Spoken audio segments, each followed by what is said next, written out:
Never be discouraged. Never hold back. Give everything you got. Fall forward. Holding on to your dream and staying focused is really important. If I could come from a council estate in the middle of Stratford-on-Avon and live in 17 houses before I was 16 and win 3 Michelin stars, anybody who wants to come in and copy or use me as inspiration, then, yeah, I'm the real deal. You know, in the beginning, we went to every single label, and every single label shut their door on us.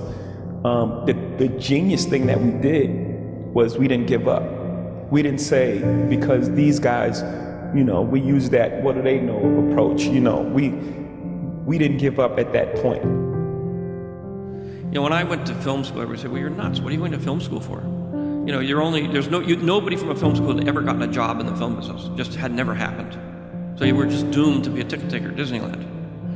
So they was like, why would you do that? Why don't you take a major that you can actually get a job at? But once I fell in love with it, there was no going back, even though I had absolutely no chance of making it in the film business. So whatever you feel in your heart and in your gut, you should follow that. Follow that. And then if that changes one day, that's fine too. Then you follow that, but you're the only one who knows. Nobody else. You can't let anyone tell you what your best is. You know what your best is. And I work at it. You can have whatever you want. It just takes work.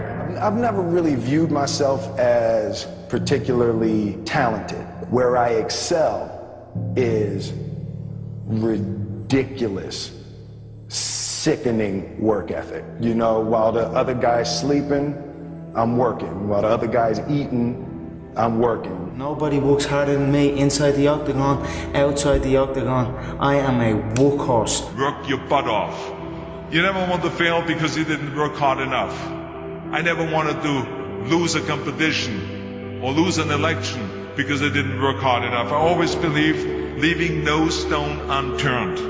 Muhammad Ali, one of my great heroes, had a great line in the 70s when he was asked, how many sit-ups do you do? He said, I don't count my sit-ups, I only start counting when it starts hurting. When I feel pain, that's when I start counting, because that's when it really counts. That's what makes you a champion. To become an entrepreneur is not easy, and a lot of people who try to become entrepreneurs, they fail along the way, but good ones pick themselves up and they try again until they succeed. If they can do it, I can do it. And that's the mentality. If somebody else can do it, you can do it. And I said to myself, I will do it and I will do it better. That's the mentality. Don't be afraid to fail. Anything I've ever attempted, I was always willing to fail. Just the fact that I'm willing to fail is an inspiration. People are so scared to lose that they don't even try. Like, one thing that people can't say is they can't say, I'm not trying. I'm not trying my hardest, I'm not trying to do it the best way that I know how with what little information I get. Don't give up. You will fail 1,000 times, but then you'll succeed. And most people like to give up after they fail, because that's when it feels like that's when you're supposed to give up. Like, I tried, I failed, time to quit. I totally disagree.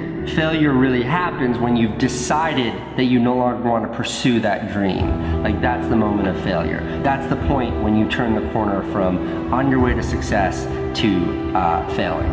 I've often met people who are terrified, in a straitjacket of their own making, because they'd rather do anything than fail. They don't want to try for fear of failing. Well, that's the rock bottom thing. Rock bottom wasn't fun at all. I'm not going to romanticize rock bottom, but it was liberating. What did I have to lose? I found that nothing in life is worthwhile unless you take risks. Nothing.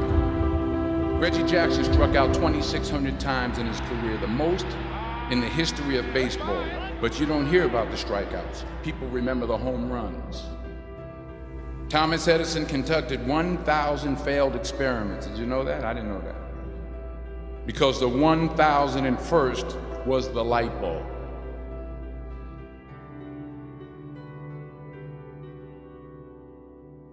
I wanted as bad as I wanted to breathe. And even failure wasn't enough to make me quit.